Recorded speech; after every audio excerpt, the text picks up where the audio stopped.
कितनी प्यारी सुबह है, आओ मेरी बकरियों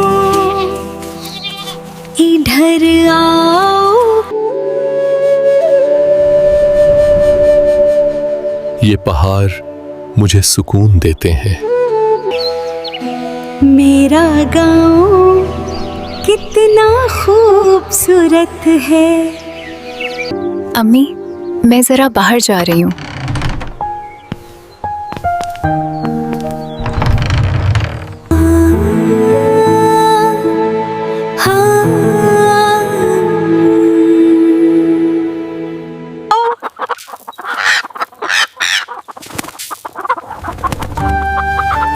आओ डना खा लो सब।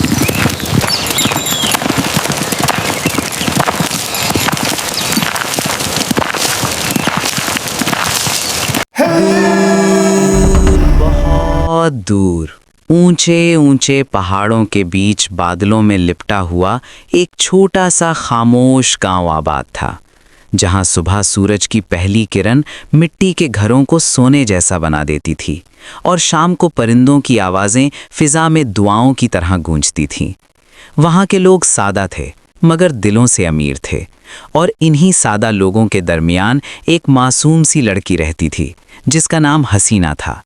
वो सिर्फ नाम की नहीं बल्कि दिल की भी हसीन थी। उसकी मुस्कुराहट थके हुए दिलों को सुकून दे देती थी। वो बुजुर्गों के पांव दबाती, बच्चों को हंसाती और भूखे जानवरों को खाना खिलाती थी, जैसे उसका दिल इंसानों के लिए नहीं बल्कि पूरी कायनात के लिए धड़कता हो। हसीना सिर्फ नाम की नहीं थी, वो दिल की भी बहुत हसीन थी। उसकी मुस्कुराहट थके हुए दिलों को सुकून देती थी। वो बुजुर्गों के पास बैठती, उनका ख्याल रखती, आहिस्ता आहिस्ता उनके पांव दबाती, बच्चों को हंसाती, उनके साथ खेलती और भूखे जानवरों को अपने हाथों से खाना खिलाती। ऐसा लगता था जैसे उसका दिल सिर्फ इंसानों के लिए नहीं बल्कि पूरी कायनात के लिए धड़कता हो। हर शाम जब सूरज ढलने लगता, वो अपनी बकरियां लेकर जंगल की तरफ निकल जाती। ठंडी हवा उसके बालों से खेलती रहती और वो खामोशी से रब की बनाई हुई दुनिया को महसूस करती रहती। झाड़ियों के पीछे से उसे हल्की सी सिसकी सुनाई दी। वो रुकी, आहिस्ता आहिस्ता आगे बढ़ी। वहां एक छोटी सी काली बिल्ली कांप रही थी। उसकी आंखों में खौफ था और तन्हाई भी। हसीना का दिल पिघल गया। उसने उसे गोद में उठाया, सीने से लगाया और धीरे से कहा, डरो मत, मैं हूं ना। मगर वो बिल्ली आम बिल्ली नहीं थी। वो असल में एक जिन था जो सदियों से तन्हा भटक रहा था। वो जिन सदियों से तन्हा भटक रहा था, इंसानों से दूर। मगर हसीना की मोहब्बत ने उसका दिल बदल दिया। वो रोज उसे दूर से देखता, उसकी हंसी सुनता और चुपचाप उसकी हिफाजत करता। फिर एक रात चांद उदास था, हवा खामोश थी। अचानक कमरे में रोशनी फैल गई। उसने नरमी से कहा, हसीना, चलो तुम्हें एक खूबसूरत दुनिया दिखाता हूँ। और वो उसे लेकर आसमानों की तरफ उड़ गया, बादलों के पार, सितारों के दरमियान। मगर जमीन पर उसकी माँ रो रही थी। गांव वाले उसे ढूंढ रहे थे। आखिरकार दुआओं की ताकत से हसीना वापस आ गई, मगर उसकी आंखों में हल्की सी उदासी रह गई, क्योंकि कुछ मोहब्बतें कहानी बन जाती हैं और लोग आज भी कहते हैं, शाम के बाद अकेले जंगल मत जाना, क्योंकि कुदरत के राज सिर्फ दिल वाले समझ सकते हैं। सुबह होते ही हसीना की माँ ने दरवाज़ा खोला। बिस्तर खाली था, चादर वैसी की वैसी पड़ी थी, मगर हसीना कहीं नहीं थी। माँ की चीख पूरे गांव में गूंज गई।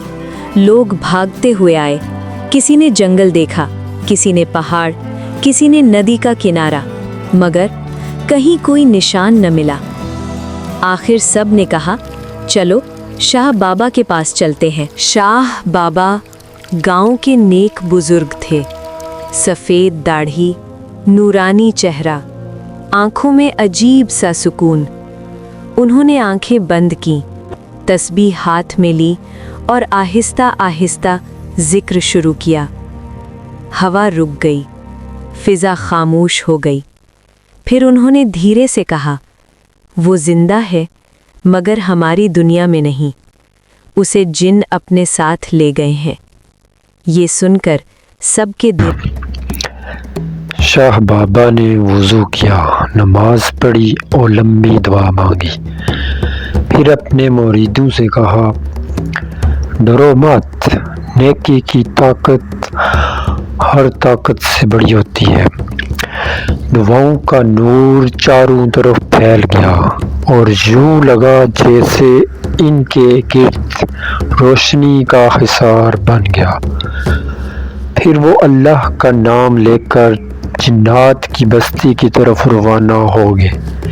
रास्ता आसान न था, हर तरफ अंधेरा, धुआं और खौफनाक आवाज़ें थीं, मगर दुआ इनकी हिफाजत करती रही और वो आगे बढ़ते गए। आखिरकार वो जिन्नों की बस्ती में पहुंच गए। वहाँ स्याह महल खड़े थे, आग के शोहले जल रहे थे और अजीब मखलूक इधर उधर घूम रही थी। अचानक जिन्नों ने हमला कर दिया और फजा शोर से भर गई, मगर शाह बाबा की दुआएं ढाल बन गई। नूर और अंधेरे के दरमियान सख्त लड़ाई हुई। बिला आखिर वही जिन पकड़ा गया और कैद कर लिया गया। इसी दौरान हसीना भी नजर आई। वो बिल्कुल महफूज थी और हैरत से सब कुछ देख रही थी। हसीना जिन्नों की बस्ती में रानी की तरह रह रही थी। इसके पास हर आसाइश और हर खुशी मौजूद थी, मगर माँ की मोहब्बत जैसा सुकून कहीं नहीं था। जैसे ही इसने अपनी माँ को देखा, वो दौड़कर गले लग गई और रोने लगी। शाह बाबा इसे वापस गांव ले आए। पूरे गांव में खुशी फैल गई, चिराग जलाए गए और सब ने अल्लाह का शुक्र अदा किया। हसीना को समझ आ गया कि असल खुशी अपने लोगों के साथ। अल्लाह का शुक्र है मैं अपने घर वापस आ गई हूँ। दोस्तों, सब्सक्राइब साकी वर्स फॉर। हसीना उस वादी में कोई और भी था जो इंसान नहीं था।